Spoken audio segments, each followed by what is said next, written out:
Este pasaje que vamos a predicar en esta mañana es un pasaje difícil, es largo también. Y vamos a pedirle al Señor que nos dé de su gracia para nosotros poder, con la ayuda de su Espíritu, poder comprender este pasaje y responder en obediencia y adoración. Vamos a orar. Padre, gracias por haber usado a siervos como Mateo, Marcos, Lucas y Juan para registrar el hermoso ministerio de nuestro Señor Jesucristo cuando vino por primera vez a la tierra.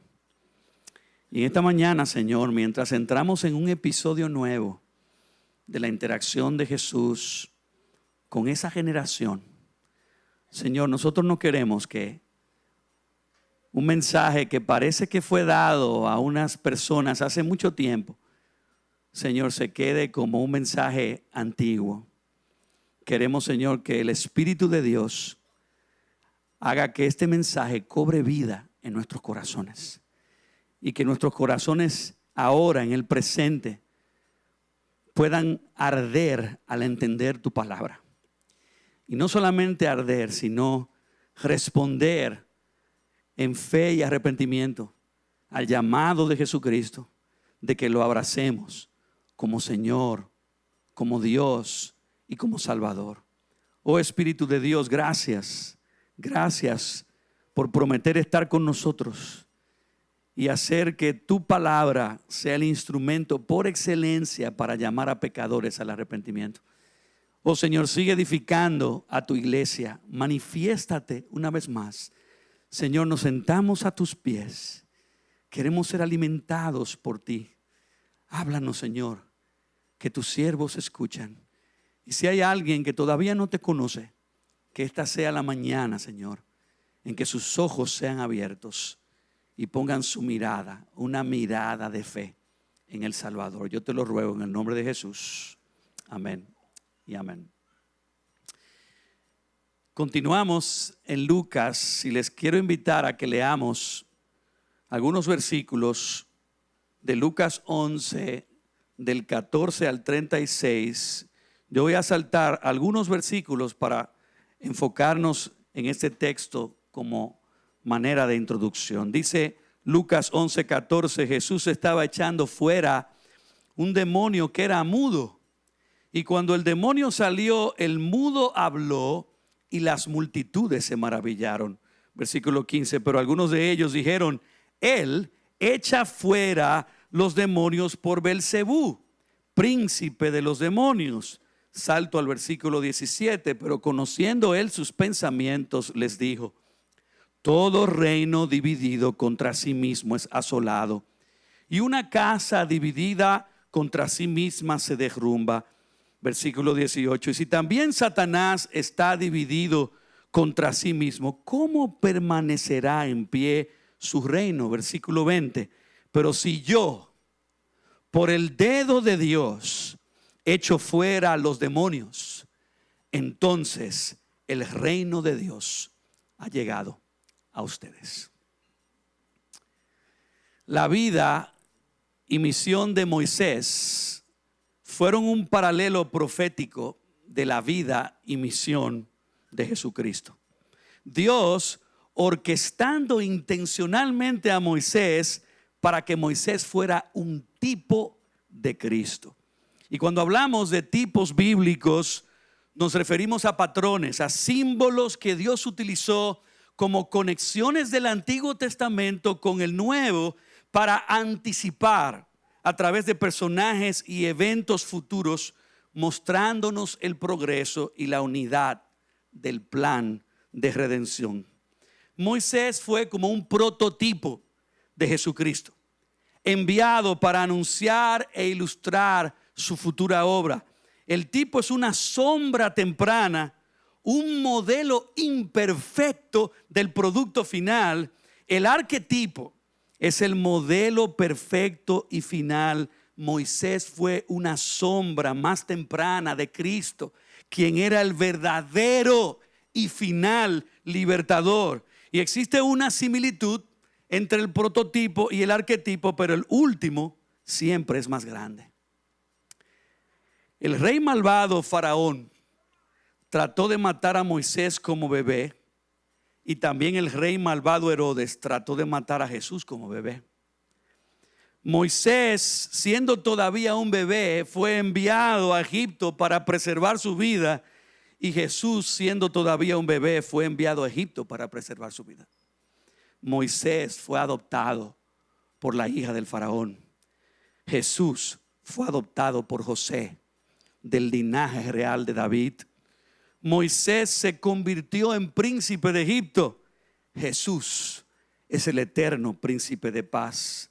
Moisés mantuvo una identidad secreta en Egipto como el futuro liberador hebreo. Jesús mantuvo una identidad secreta en Israel como el futuro libertador de pecadores. Moisés pasó de ser un príncipe a ser un mendigo. Jesús pasó de ser Dios a ser un hombre. Moisés se convirtió en pastor de ovejas. Jesús es el buen pastor de las ovejas. Moisés fue enviado por Dios para redimir a Israel de la esclavitud de Egipto. Jesús fue enviado por el Padre a redimir a la humanidad de la esclavitud del pecado. Moisés duró 40 días de ayuno en la montaña con Dios. Jesús duró 40 días de ayuno en el desierto con Dios. Moisés descendió del monte Sinaí con la ley de Dios. Jesús descendió del tercer cielo con la gracia de Dios. Moisés realizó grandes milagros y prodigios. Jesús realizó también grandes señales y milagros. Moisés fue rechazado por su propio pueblo. Jesús fue rechazado por su propio pueblo. Moisés ofreció su vida por la salvación de Israel, por el pecado que cometieron con el becerro de oro. Jesús ofreció su vida en la cruz para salvar a su pueblo de sus pecados. Moisés fue el profeta y mediador del antiguo pacto. Jesús es el profeta y mediador del nuevo pacto. Y es precisamente en la comparación de Jesús con Moisés que hay algo relevante en nuestro texto de hoy. Existe una similitud, oigan bien, entre Faraón y los egipcios del tiempo de Moisés y los fariseos y los judíos del tiempo de Jesús.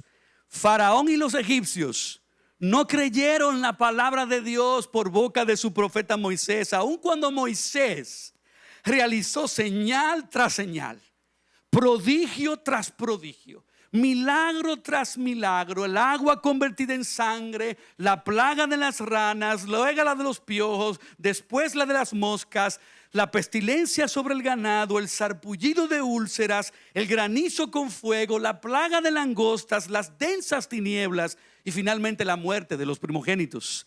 Cada señal apuntaba a la existencia, la grandeza y la superioridad de Jehová como el único Dios verdadero por encima de todos los dioses falsos de Egipto, y a la veracidad de su profeta y libertador Moisés. Pero a pesar de cada milagro portentoso, a pesar de cada prodigio extraordinario que Moisés realizaba, que debía haberlos convencido y persuadido por completo, en vez de Faraón y los egipcios humillarse de corazón y reconocer que Jehová era el Dios verdadero a quien debían adorar y servir, al final, como nación, ellos escogieron endurecerse y seguir rebelándose contra Dios. De hecho, cuando los hechiceros de Egipto trataron de replicar las señales que Moisés hacía o detener las plagas con sus encantamientos, y no pudieron, los mismos hechiceros le dijeron a Faraón: dedo de Dios es este.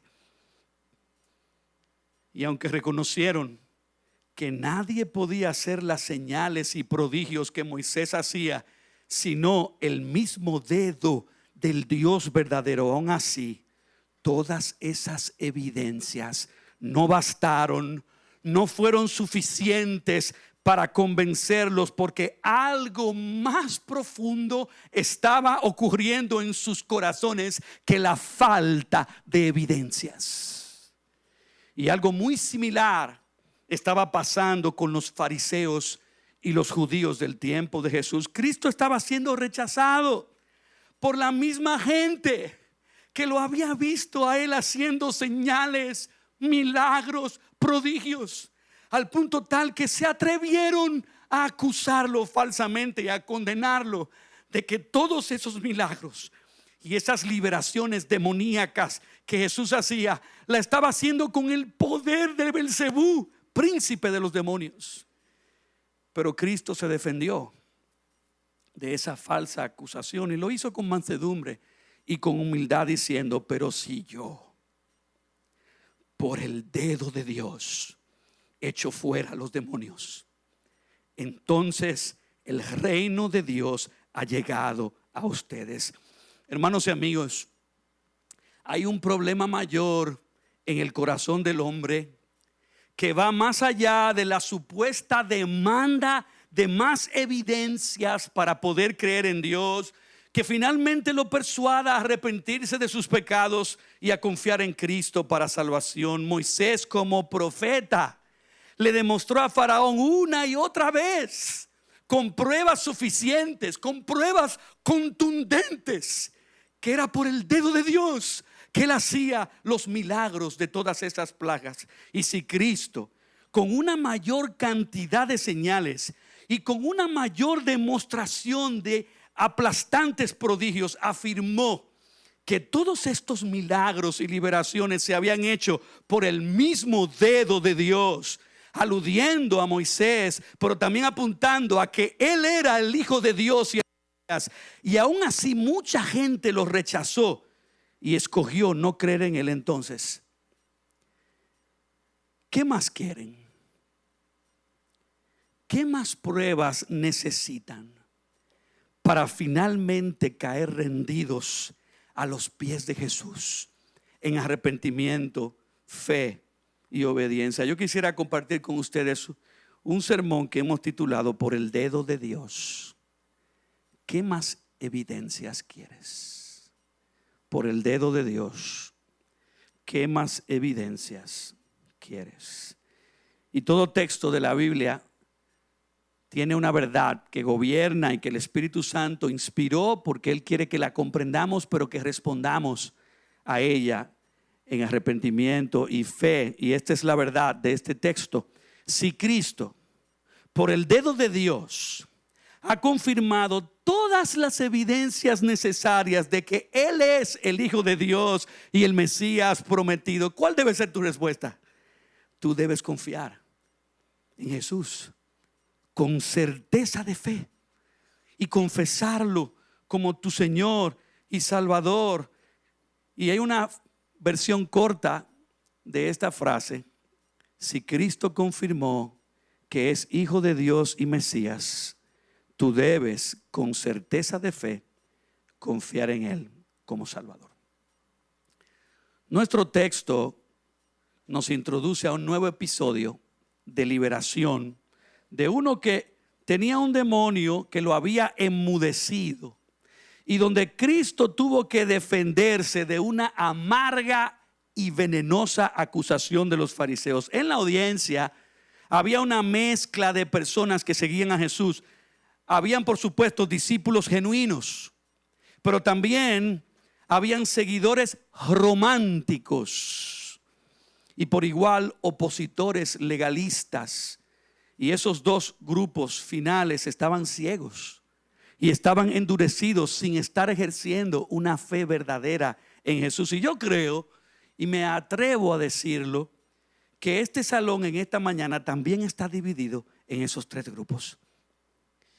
Los que con fe verdadera hemos creído en Jesucristo como nuestro Salvador y nos hemos sometido a Él como Señor y Dios de nuestras vidas. Dos, los que tienen una afinidad religiosa, siguiendo a Jesús en la distancia, con una fe romántica porque les agrada, pero sin compromiso alguno. Y tres, los que abierta y rotundamente rechazan creer en Jesús como Dios y Señor y rehúsan con antagonismo aceptarlo como Salvador. Y es a esos dos últimos grupos que Jesús les dice: si por el dedo de Dios yo he confirmado todas las evidencias necesarias de que yo soy el Hijo de Dios, de que yo soy el Mesías prometido, ¿qué más evidencias quieres? Sal de tu incredulidad, confía en mí con certeza y certidumbre de fe, abrázame como Señor y Salvador. Este pasaje nos enseña varios pasos que toda persona debe dar para poder confiar en Jesús con certeza de fe. Y lo primero que debes hacer es admitir que nadie puede hacer las obras que hizo Jesús al menos que Él sea el mismísimo Hijo de Dios. Mira conmigo los versículos del 14 al 22. Jesús estaba echando fuera a un demonio que era mudo, y cuando el demonio salió, el mudo habló y las multitudes se maravillaron. Pero algunos de ellos dijeron: Él echa fuera a los demonios por Belcebú, príncipe de los demonios. Y otros, para poner a prueba a Jesús, demandaban de él una señal del cielo. Pero conociendo él sus pensamientos, les dijo: todo reino dividido contra sí mismo es asolado, y una casa dividida contra sí misma se derrumba. Y si también Satanás está dividido contra sí mismo, ¿cómo permanecerá en pie su reino? Pero ustedes dicen: yo echo fuera demonios por Belcebú. Y si yo echo fuera demonios por Belcebú, ¿por quién los echan fuera? Los hijos de ustedes. Por tanto, ellos serán sus jueces. Pero si yo por el dedo de Dios echo fuera demonios, entonces el reino de Dios ha llegado a ustedes. Versículo 21. Cuando un hombre fuerte, bien armado, custodia su palacio, sus bienes están seguros. Pero cuando uno más fuerte que él lo ataca y lo vence, le quita todas sus armas en las cuales había confiado y distribuye su botín. Igual que Moisés, ya Jesús había hecho una cantidad innumerable de milagros y señales que daban testimonio y fe de que Él era verdaderamente Dios y el Mesías prometido. Cristo estaba cumpliendo profecía tras profecía, y el que tenía oídos para oír podía entender que Él estaba sistemáticamente confirmando que todas las profecías se estaban cumpliendo en Él. Tal y como pasó cuando los discípulos de Juan el Bautista tuvieron un mensaje para Jesucristo, y Jesús le mandó a decir a Juan en Lucas 7 del 18 al 31, cuando Juan en la cárcel tuvo un momento de duda, pero citando todas las profecías cumplidas, Cristo le reafirmó contundentemente su autenticidad mesiánica. Por lo tanto, los mismos fariseos que estaban ahora cuestionando a Jesucristo, que estaban ahora acusándolo falsamente, ellos también tenían en sus manos las Escrituras. Ellos podían confirmar todo esto, pero en sus corazones lo estaban ignorando. Por lo tanto, el problema de ellos no era falta de evidencias.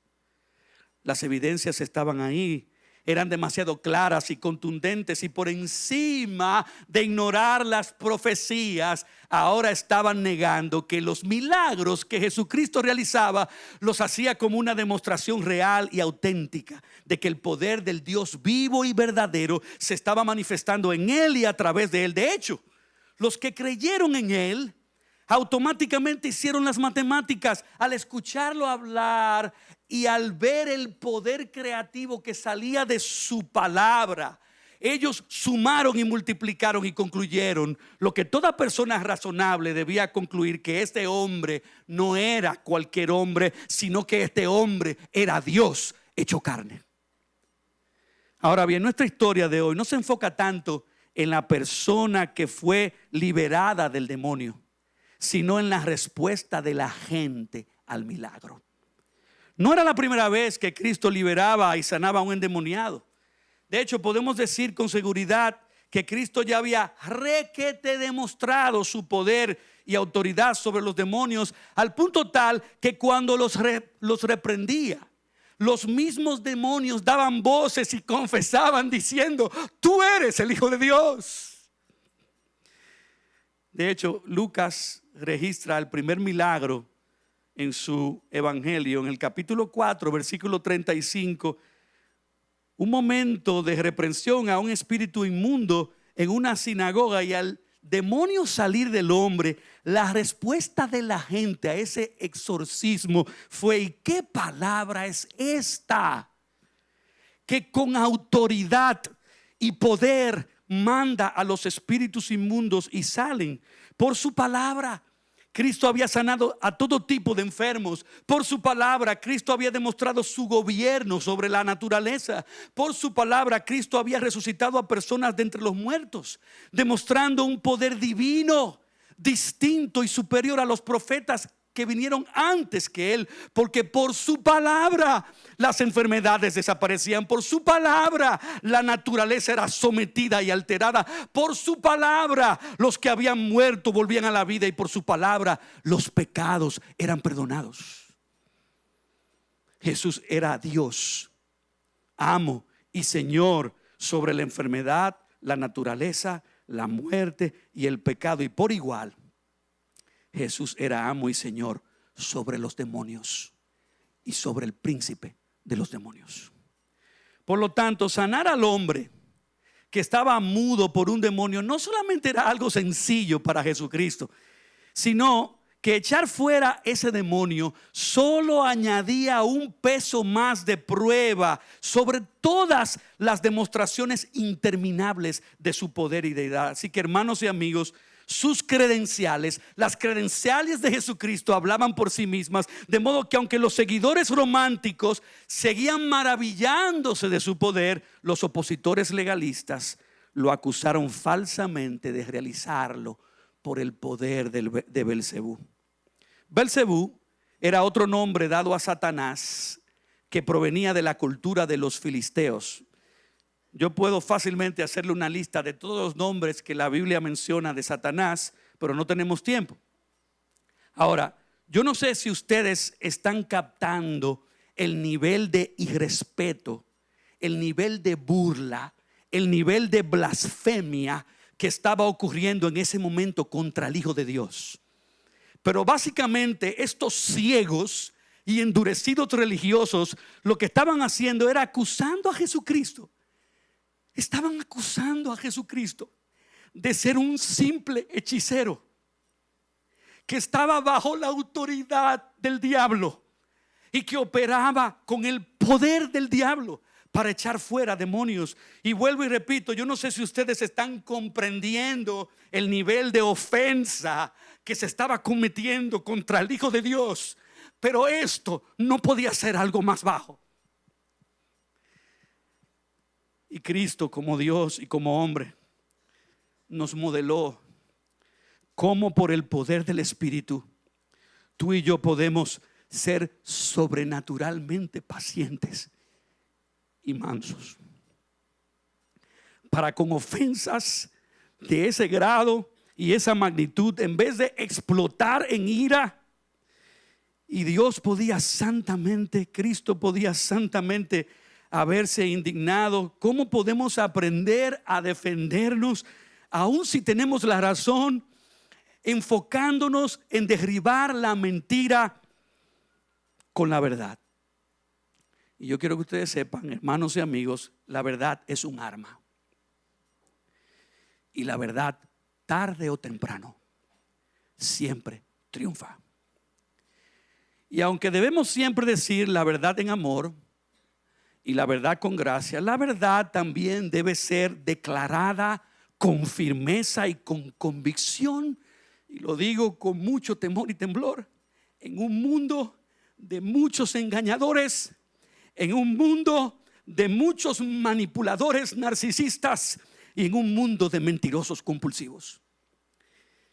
Y aunque en la cultura secular de las películas animadas de Disney, o en la saga de películas como de Harry Potter, o en las series como Supernatural, Stranger Things o The Witcher, se nos presentan a personas que practican la magia blanca, que poseen conocimiento de rituales y encantamientos para purificar, proteger, sanar y hasta luchar en contra de brujos y brujas malévolas que sí practican la magia negra para destruir y matar. Dios nos enseña que no existe tal diferencia en la dimensión bíblica espiritual. La magia blanca es una falsedad y una hipocresía. Dios en su palabra condena todo tipo de hechicería y adivinación como proveniente del diablo y de los demonios. Y aunque existan grados de profundidad en las prácticas mágicas, toda magia, toda adivinación, todo encantamiento, toda hechicería para Dios es un pecado de idolatría, porque es adorar al diablo y es buscar el poder del diablo. Por lo tanto, lo que los fariseos decían de Cristo era falso de toda falsedad. Cristo dijo que esa acusación era ridícula y confrontó sus mentiras con la verdad de que el diablo nunca estaría otorgando su poder para eliminar a sus propios demonios, ya que eso estaría dividiendo su casa y debilitando su posición y su reino. Los fariseos eran unos mentirosos hipócritas, porque dentro de sus propias filas ellos tenían hombres que también sacaban demonios en nombre de Jehová, Dios de Israel, pero a ellos, a su propia gente, ellos no lo condenaban ni los acusaban de que lo hacían con el poder de Belcebú. Por lo tanto, como dijo Warren Wiersbe, su acusación contra Jesucristo era en realidad una admisión de su poder, pues Cristo no podía derrotar a Satanás al menos que fuera más fuerte que él. Y Jesús describió a Satanás como un hombre fuerte, con armadura, que custodiaba su palacio y sus bienes. Pero Jesús vino e invadió el territorio de Satanás, destruyendo su armadura y sus armas, y reclamó su botín. Hermanos y amigos, nuestro Señor ha llevado cautiva la cautividad y ha liberado a los prisioneros. Y aunque ahora a Satanás se le conceda una autoridad limitada, Satanás ya proféticamente es un enemigo derrotado.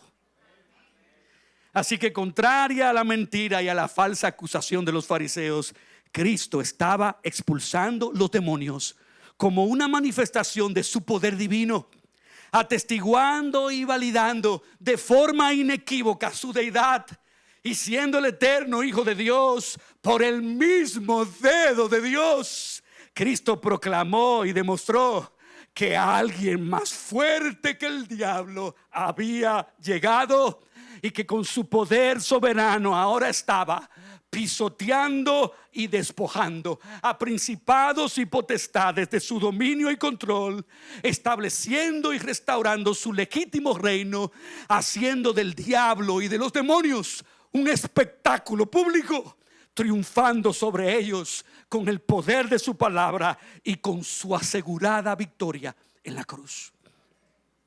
Pregunta: ¿qué más evidencias quieres? ¿Qué más evidencias necesitas para finalmente caer rendido a los pies de Jesucristo en arrepentimiento, fe y obediencia? Ya vimos que para confiar en Jesús con certeza de fe y confesarlo como tu Señor y Salvador, primero debes admitir que nadie puede hacer las obras que hizo Jesús, al menos que Él sea el mismísimo Hijo de Dios. Pero hay un segundo paso, y es arrepentirte del pecado de la incredulidad que rehúsa y pospone creer en Jesucristo para seguir en tu pecado. Arrepiéntete del pecado de la incredulidad que rehúsa y pospone creer en Cristo para seguir en su pecado. Dice el versículo 23, Cristo dijo: el que no está a mi lado, contra mí está. Y el que a mi lado no recoge, desparrama. Y a los dos grupos, a los religiosos románticos y a los religiosos legalistas, a los que se maravillaban de ver más y más señales, y a los que lo acusaban de ser un falso profeta hechicero, Cristo le dijo: el que no está a mi lado, contra mí está.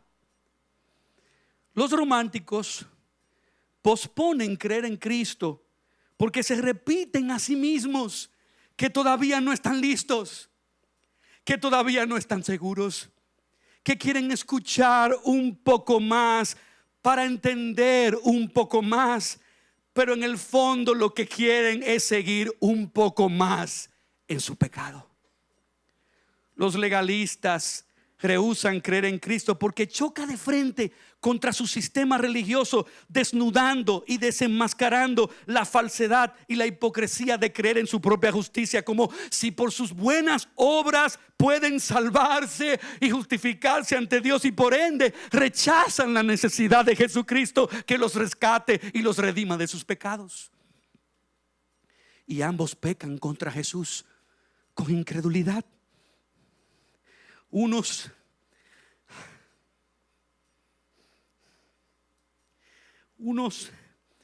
porque posponen venir a Él, y otros porque se convencen en sí mismos que no lo necesitan. Y Cristo nos está diciendo que no existe neutralidad con Él. Como dice un comentario bíblico, la ausencia de un apego espiritual a Jesucristo implica hostilidad hacia Él. Posponer venir a Cristo es mantenerte en tu pecado y seguir tu vida en contra de Él y de su reino. Rehusar creer en Cristo es justificar tu pecado y escoger estar en contra de Él y de su reino. No responder en arrepentimiento y fe a los milagros de Jesús es rechazar adorarlo como el único Dios y Señor, y al mismo tiempo rechazar confiar y creer en Él como tu Salvador. Así que, Ciudad de Gracia, todos los milagros de Jesús, todos los milagros que Jesús realizó apuntaban a una necesidad más grande. Apuntaban a una necesidad más grande que tenemos todos los pecadores, porque todos esos milagros tenían un efecto temporal. Cristo vino a hacer algo más grande. Cristo vino a suplir con su obra en la cruz el milagro de la salvación de tu alma. Él vino a traer el perdón de pecados, la reconciliación con Dios y la salvación de condenación eterna. Y si tú sigues con una actitud romántica de solo tener cierta afinidad y admiración por Jesucristo, el bueno y amoroso que se preocupaba por los necesitados, y escoges posponer el creer en Él como tu Señor y Salvador, tú estás contra Él. Y si sigues abrazando tu engaño moral de que no eres un pecador tan malo, que en realidad tú no mereces condenación y por lo tanto no necesitas creer en Él como tu Señor y Salvador, tú estás contra Él. Estás rehusando y posponiendo venir a Cristo para seguir en tu pecado, en tu rebelión, en tu independencia de Dios, y por lo tanto, aunque no lo quieras admitir con tu boca, en tu mente y en tu corazón, tú estás en contra de Él. Oye esto, mi amigo. La incredulidad es un rechazo voluntario a confiar en Cristo y en su obra. No es una simple duda intelectual, es una actitud rebelde del corazón que, habiendo ya conocido la verdad revelada, habiendo visto evidencias suficientes de que Cristo es Dios y que sus milagros nos apuntan a la necesidad individual de salvación, aún así, el que es incrédulo escoge endurecer su corazón y no doblegar sus rodillas ni su corazón ante la legítima autoridad que tiene Jesucristo como nuestro Dios y Creador. La incredulidad insiste en el fondo del alma en excluir a Dios de tu vida, en rechazar la gracia de Dios en la persona y obra de Jesucristo. Y yo quiero que tú sepas que esto constituye una grave ofensa contra Dios. Por un lado, la incredulidad tiene sus raíces en el amor al pecado antes que a Dios, y en el orgullo de negar su pecado y confiar en sí mismo. Y esa combinación de amor por el pecado y de orgullo no solo ciega el corazón, sino que al final, al persistir en la incredulidad, el amor por el pecado y el orgullo que niega el pecado termina endureciendo el corazón como una piedra, tal y como Faraón endureció su corazón. La Biblia dice que ante cada manifestación del poder milagroso del Dios de Israel, la Biblia dice que Faraón endureció su corazón y no escuchó. Endureció su corazón y no escuchó. Endureció su corazón y no escuchó. Endureció su corazón y no escuchó. Y la séptima vez, cuando ya Dios le había dado oportunidad tras oportunidad, cuando Faraón voluntariamente escogió no escuchar, no creer y no obedecer al Dios de Israel, Dios endureció su corazón. Y es por eso que Hebreos 3:12 dice: tened cuidado, hermanos, no sea que en alguno de vosotros haya un corazón malo de incredulidad para apartarse del Dios vivo. John Stott dijo: la incredulidad no es una desgracia digna de lástima, sino un pecado del cual debemos arrepentirnos. Su pecaminosidad reside en que contradice la palabra del único Dios verdadero y por lo tanto le atribuye falsedad. Y eso fue exactamente lo que hicieron los fariseos y los judíos con Cristo, aún después de tantas evidencias y oportunidades para creer en Él. Y me gusta cómo Henry Drummond explica un poco más la naturaleza de la incredulidad, diferenciándola de la duda, cuando dijo esto: Cristo nunca dejó de hacer una diferencia clara entre la duda y la incredulidad. La duda lucha por creer, la incredulidad no quiere creer. La duda es honestidad, la incredulidad es obstinación. La duda busca la luz, la incredulidad se conforma con la oscuridad. Wow, es cierto, la incredulidad es una condición, pero también la incredulidad es un pecado, porque es con el corazón que uno escoge creer y es con el corazón que uno elige no creer.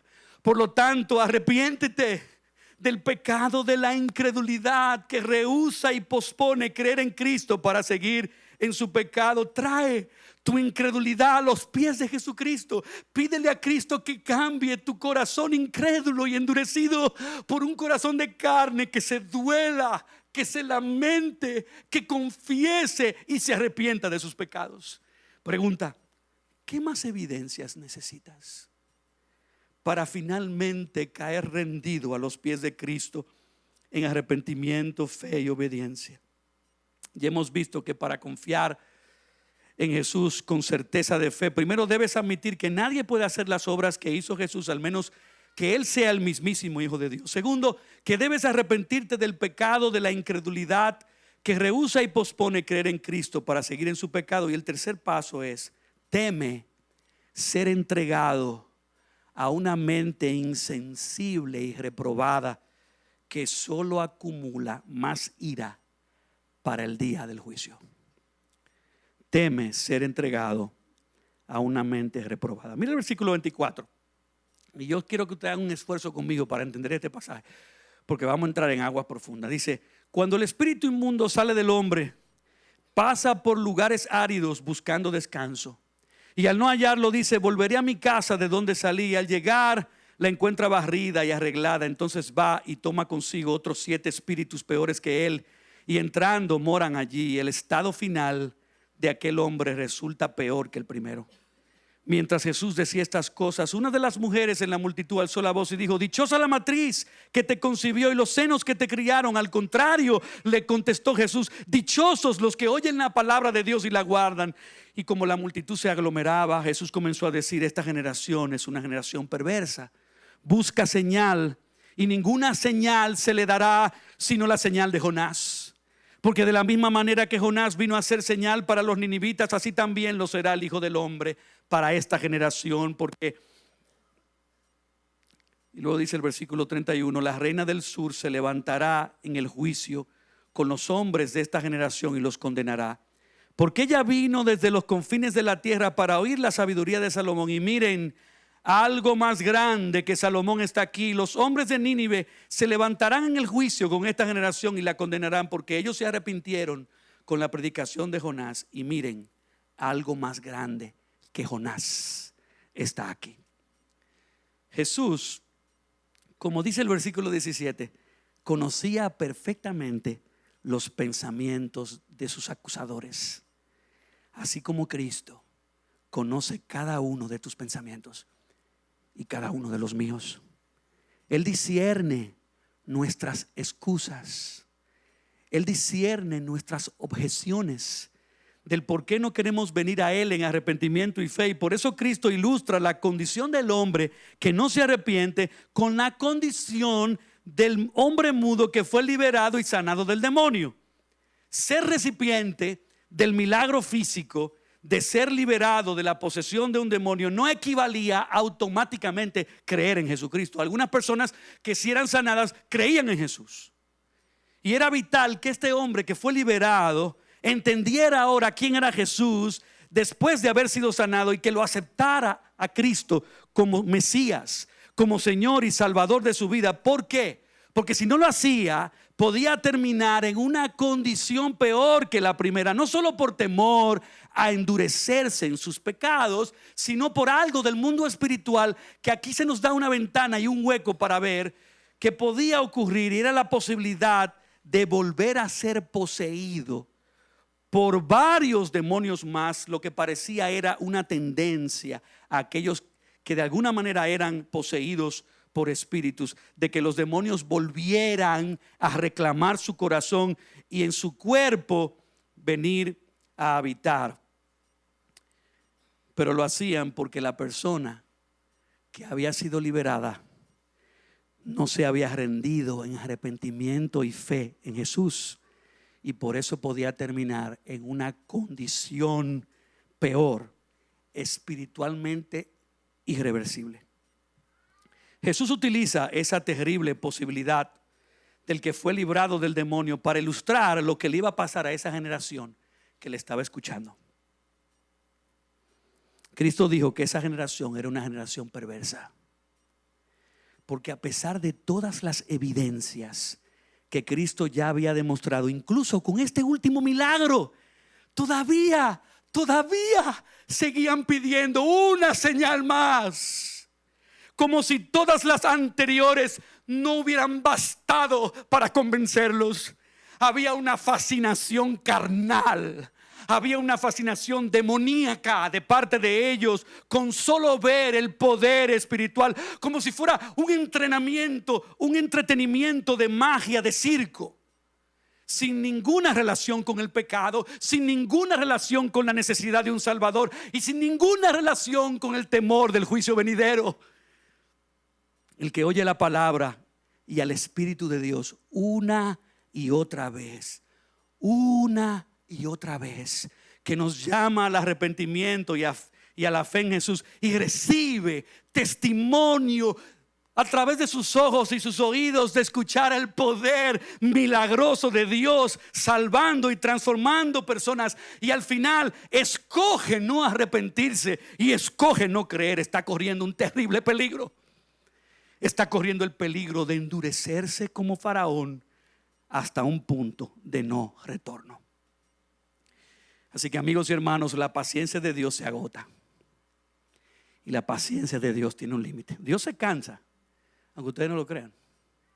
Dios se cansa de darle evidencias y oportunidades a los pecadores para que se arrepientan y crean en su Hijo. Pero por eso cuando la mujer gritó: dichosa la matriz que te concibió y los senos que te criaron, Cristo redirigió la atención de esa mujer no al privilegio de María de haber sido la madre humana de Jesús y de haber criado a un tan sabio rabino como Jesucristo, ni al privilegio de haber visto todos los milagros de Jesús, sino a la necesidad de escuchar y obedecer la palabra que nos llama a creer en Jesucristo como Señor y Salvador.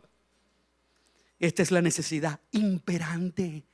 Esta es la necesidad urgente. Esta es la necesidad apremiante que tiene todo pecador. Tú necesitas urgentemente ser salvo, ser reconciliado con Dios por medio de Jesucristo. No de ser entretenido con otro nuevo y más impresionante milagro. Y por eso Jesús decidió a ese grupo no darle otra señal, sino la señal de Jonás.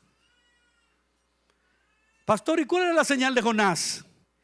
Que así como Jonás estuvo 3 días y 3 noches en el vientre del gran pez, así estaría el Hijo del Hombre en el corazón de la tierra 3 días y 3 noches. Y si después de ver tantos milagros y no se arrepienten, son finalmente testigos de la muerte, la sepultura y la resurrección de Jesucristo, que en el cristianismo es la señal más contundente, es la prueba más poderosa de que Jesús es Dios, de que Jesús es el Mesías, y aún así, viendo esa señal, no se arrepienten, entonces no hay otra esperanza para esta generación. Lamentablemente cometieron el pecado imperdonable, que en otros textos como Mateo, esta misma historia la conecta con la blasfemia contra el Espíritu, negando la divinidad de Jesús, negando la mesianidad, si podemos decir, de Jesús. Aún después de haber escuchado, aún después de haber visto su poder, se atreven para huir en su pecado, de atribuírselo al diablo, persistiendo en endurecer sus corazones, rechazando la influencia y la convicción del Espíritu que nos guía al arrepentimiento. Al final, si no responden al Espíritu que los guía a Cristo, sus pecados no pueden ser perdonados. Y todo el que hace esto, Ciudad de Gracia, escucha esto, todo el que hace esto está provocando la ira de Dios sobre él o sobre ella. Está provocando que el Dios del cielo lo entregue a una mente insensible, a una mente cauterizada, a una mente reprobada, que luego al final ya no siente nada por Dios. Ya no siente nada de convicción de pecado, ni entiende su necesidad de arrepentimiento, ni tampoco lo quiere. Como dice Romanos 1:28, y como ellos no aprobaron tener en cuenta a Dios, Dios los entregó a una mente reprobada para hacer cosas que no convienen, a una mente incapaz de discernir y abrazar la verdad, porque ha persistido en rechazar a Dios, ha escogido el pecado, y Dios entonces lo entrega a la dureza de su corazón, a una mente completamente corrupta, enfocada en pecar intencional y profundamente contra Dios y los demás, a un estado irreversible de rebelión y condenación que solo está acumulando más y más ira para el día del juicio final. Por lo tanto, al escuchar la palabra en esta mañana, teme por tu alma. Responde al Espíritu Santo si hoy oyes su voz.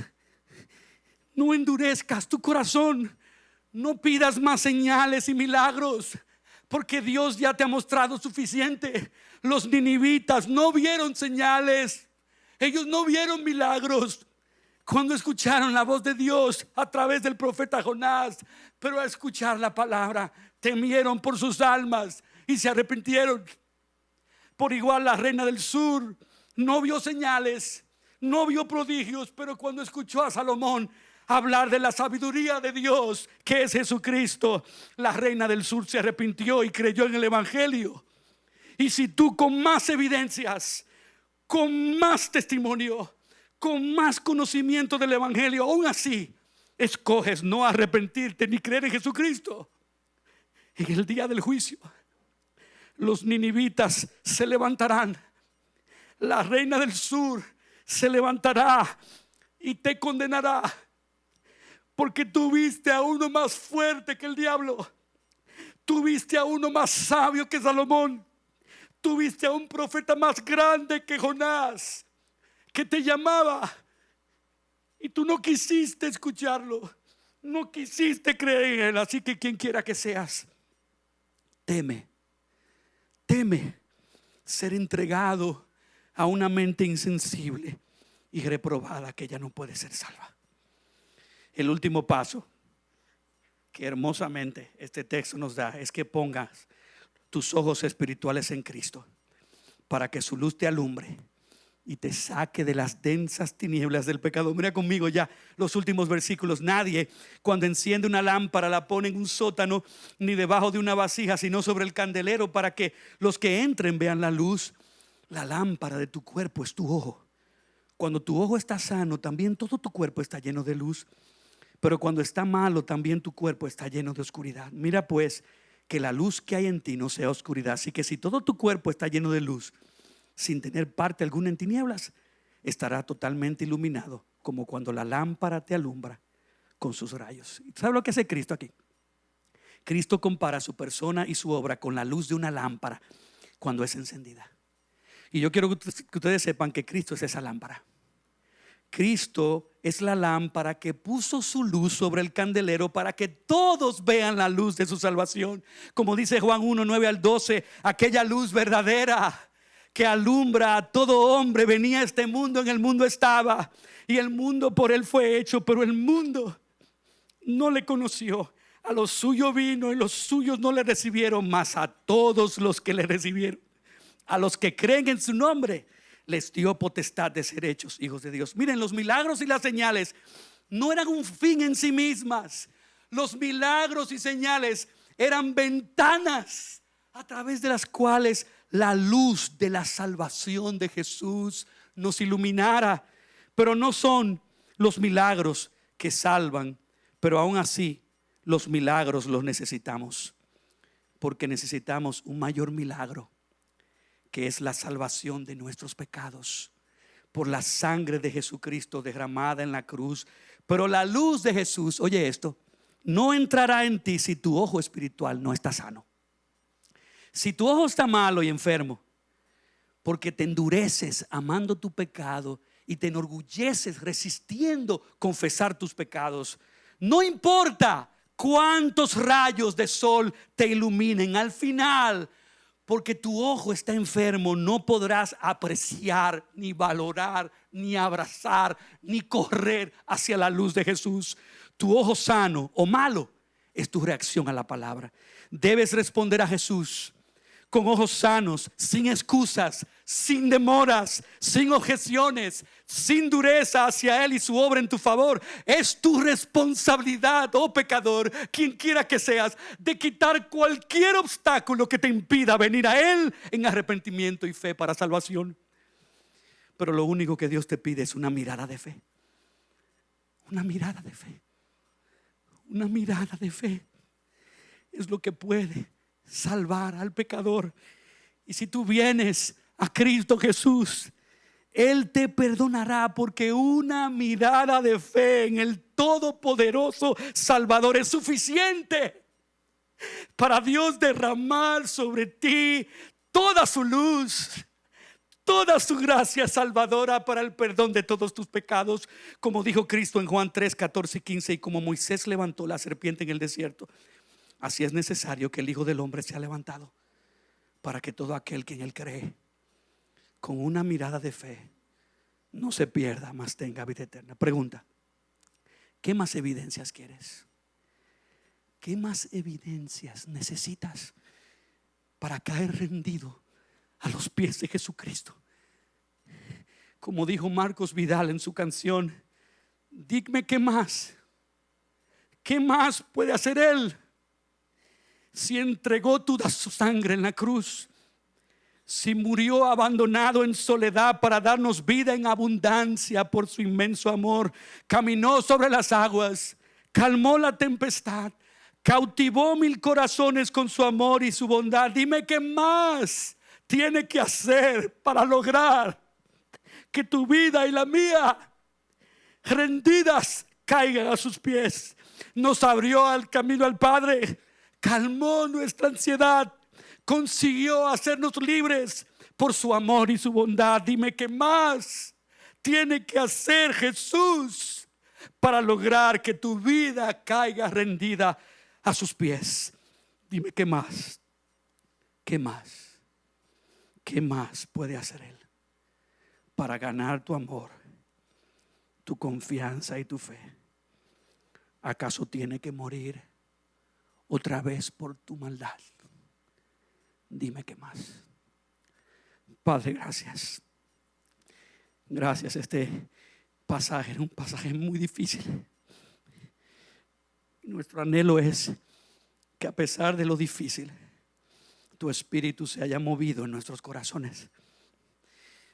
Gracias, Señor, porque por tu gracia tú quitaste el velo de nuestros ojos y cambiaste nuestro corazón de piedra en un corazón de carne. Y si hoy creemos en Jesús, es por tu gracia soberana, Señor. Pero aquí hay seguidores tuyos románticos que necesitan dejar el sentimentalismo y necesitan creer finalmente en Jesucristo.